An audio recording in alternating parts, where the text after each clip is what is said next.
In a lot of my videos, you guys hear me talk about next year's NBA draft and who's going to be the #1 pick. And with that being Victor Wembenyama, the main question is, who is after Victor Wembenyama? Who's that next guy?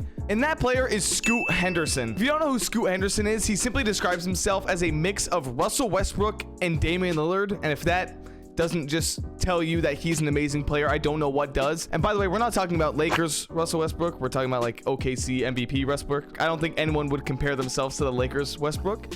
But if you don't know about him, he's an amazing player. At the age of 18 years old, he signed with the G League Ignite after playing in high school for a couple years. He decided to skip the college route and actually take the G League Ignite route, which is something that not many players are doing. But he's definitely setting a trend of doing that. But in my personal opinion, I think it's a really smart choice for him to take the G League Ignite path. Not only are you getting a guaranteed contract, you're getting paid while being there, but you're also getting to go up against actual NBA veterans and also players that have a lot more experience than college players now. And because he's in the G League, he might not be putting up insane stat lines as he would be if he was playing in college, but to be 18 years old and in the first year of being in the G League to average 14.3 points, 5 rebounds, and 4.3 assists, that's pretty crazy. You're going up against players who have been in the NBA and who have that experience. So you're already kind of getting a sneak peek at what he would be like if he was in the NBA. But I do want to say, I don't think the stats do him justice. I mean, you just have to watch this kid play.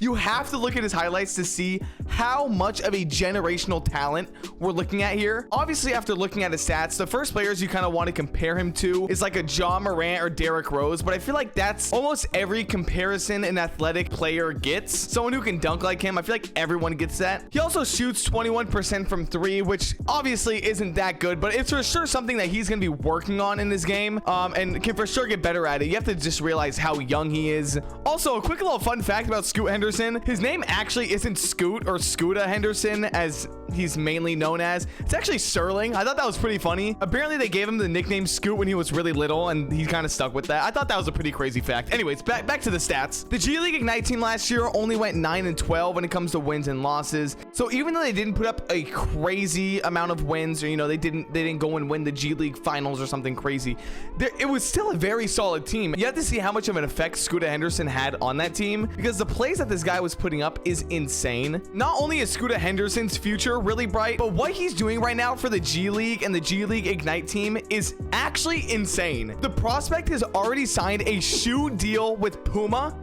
Yes, the undrafted prospect playing for the G League Ignite has signed a Puma shoe contract. That is insane. And I think that really shows how good of a league the G League is and how much it can help young players like this. And I genuinely think that we'll see a lot more players go to the G League and maybe not college. His shoe deal with Puma is for multiple years and will pay him 7 figures annually. I make that in a couple days. But now there are a lot of people saying that Scoota Henderson might be the #1 overall pick in the NBA draft, which I personally do not agree with. If you go back and watch my last video, I'll put a card up on the top corner here. I've been a very big advocate for having Victor Wembenyama be the #1 pick, but I think that Scoota Henderson is right up there, and depending on what team gets that #1 pick, he might actually get taken at #1. When you have a team like Oklahoma City Thunder, who may feel like they don't want to get another big in the draft when you have Chet Holmgren coming off an injury, Scoota Henderson might be the next best player for that team. So you really don't know, but I feel like he's going to be a #2 pick.